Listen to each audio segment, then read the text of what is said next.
పల్నాడు జిల్లా నరసరావుపేట స్థానిక బరంపేటలోని ఆదిత్య అపార్ట్మెంట్ నందు ఆత్మీయ సమావేశం జరిగింది। ఈ కార్యక్రమానికి ముఖ్య అతిథిగా నరసరావుపేట తెలుగుదేశం పార్టీ అభ్యర్థి చంద్రబాబు అరవింద్ బాబు, ఎంపీ లావు కృష్ణదేవరాయలు పలువురు పాల్గొన్నారు।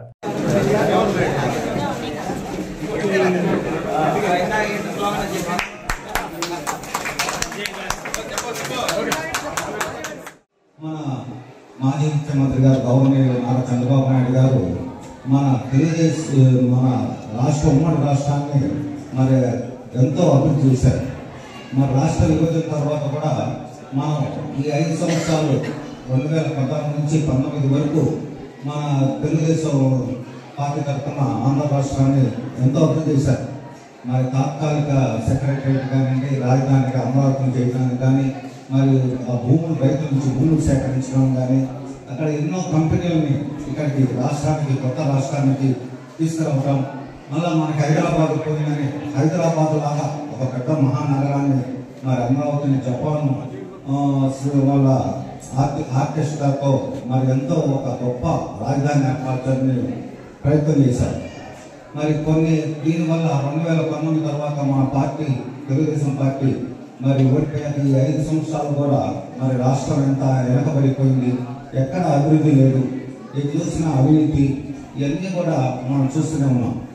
ఈ ఆదివారం నాడు, ఆదివారం అంటేనే ఆదిత్యుని రోజు, అదే ఆదిత్యుని పేరు మీద ఉన్న ఈ ఆదిత్య అపార్ట్మెంట్ లో మన తెలుగుదేశం, బీజేపీ, జనసేన ఆత్మీయ సమావేశం ఏర్పాటు చేయడం, అలాగే ఈ ఆత్మీయ సమావేశం అరవింద్ బాబు గారి గెలుపుకి నాంది అవడంలో ఎటువంటి సందేహం లేదు।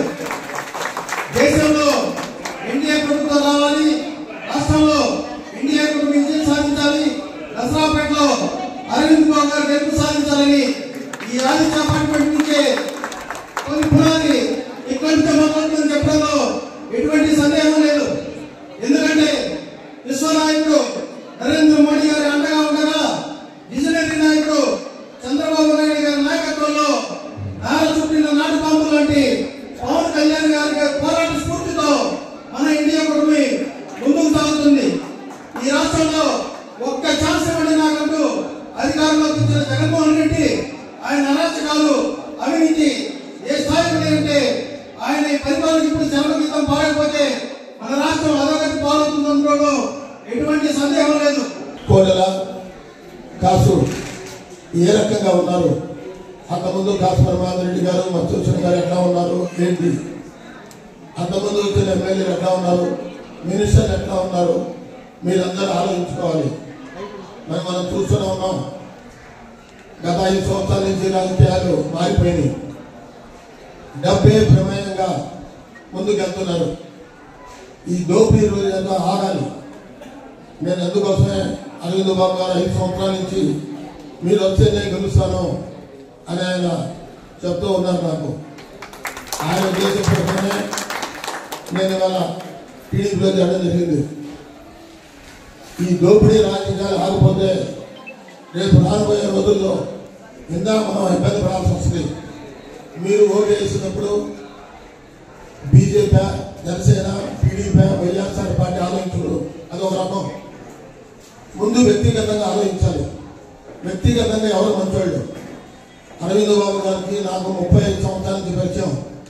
ఎవరికైనా ఆపరేషన్ చేస్తే నా దగ్గర వస్తుంటారు అందరూ పేషెంట్లు, చెప్పమని చదువుతుంటారు, చెప్పగల వైద్యులు తగ్గిస్తుంటాడు।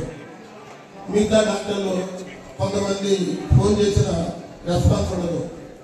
ఆయన ఇప్పుడు దాన ధర్మాలు కానీ, ఆధ్యాత్మికం కానీ, పండుగలు సేవ చేయడం కానీ అన్ని రకాలుగా చేస్తూ ఉంటాడు। కాబట్టి ఇంకా 32 రోజుల్లోనే ఎలక్షన్ దగ్గరకు వచ్చింది। మీరు మర్చిపోకుండా మీ పవిత్రమైన ఓటును టీడీపీకి వేసి మీరు అందరిని గెలిపిస్తే నష్టాన్ని మళ్ళా మంచి వస్తుంది। దాని గురించి మనం ఆలోచించాల్సిన అవసరం లేదు। గవర్నమెంట్ అధోగతి పాలైంది। విజయవాడ పార్కు కూడా తాకట్టు పెట్టారు। సంక్షేమ పథకాలు చేయాల్సిందే, సంక్షేమ పథకాలు చేయాలి, ఏ ముఖ్యమంత్రి అయినా తప్పు లేదు। కానీ హద్దు మీరినప్పుడు అయ్యే చాలా మైనస్ అవుతున్నాయి మనకి। మరి చంద్రబాబు నాయుడు గారు 2014లో ముఖ్యమంత్రి అయిన తర్వాత ₹1 ఖర్చు పెట్టకుండా 35,000 ఎకరాలు ప్రజల దగ్గర తీసుకున్నాడంటే ప్రపంచంలోనే ఆయన సీఎం వ్యక్తిగా అందరూ కొనియాడారు. అది సామాన్యమైన విషయం కాదు. 35,000 ఎకరాలు మరి ఆ రకంగా ఆయన అభివృద్ధి చేసుకుంటూ పోయాడు.